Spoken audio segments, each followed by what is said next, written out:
તો ભારતની અગ્રણી અને સૌથી મોટી બેંકોમાં સામેલ એચડીએફસી બેંકે ગુજરાત પોલીસના સહકાર સાથે મળીને માર્ગ સલામતી જાગૃતિ અભિયાન શરૂ કર્યું છે।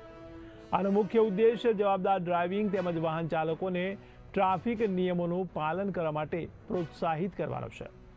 તો 11 થી 17 જાન્યુઆરી સુધી ચાલનારા રાષ્ટ્રીય માર્ગ સલામતી સપ્તાહ અંતર્ગત બેંકની કોર્પોરેટ સામાજિક જવાબદારીના ભાગરૂપે આ અભિયાન શુક્રવારે શરૂ કરવામાં આવ્યું હતું। આ અભિયાન અમદાવાદના વસ્ત્રાપુર લેક ખાતે એચડીએફસી બેંકના વરિષ્ઠ અધિકારીઓની હાજરીમાં શરૂ કરાયું હતું।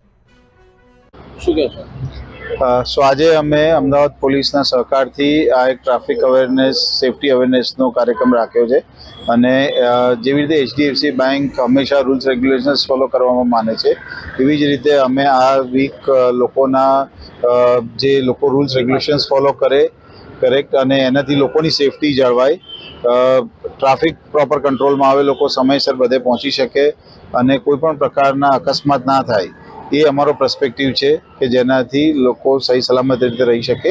તો એના માટે અમે એક આ ટ્રાફિક અવેરનેસ અને સેફટી અવેરનેસનો આગળ આખો પ્રોગ્રામ રાખેલ છે।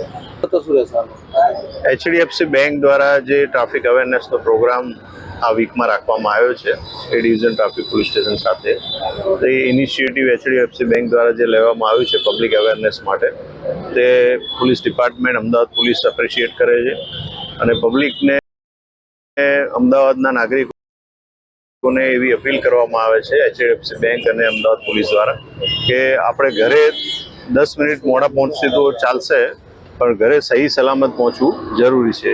તેથી થોડું સંયમ રાખી ટ્રાફિકના નિયમોનું પાલન કરીએ અને પોલીસને સહકાર આપીએ। Thank you.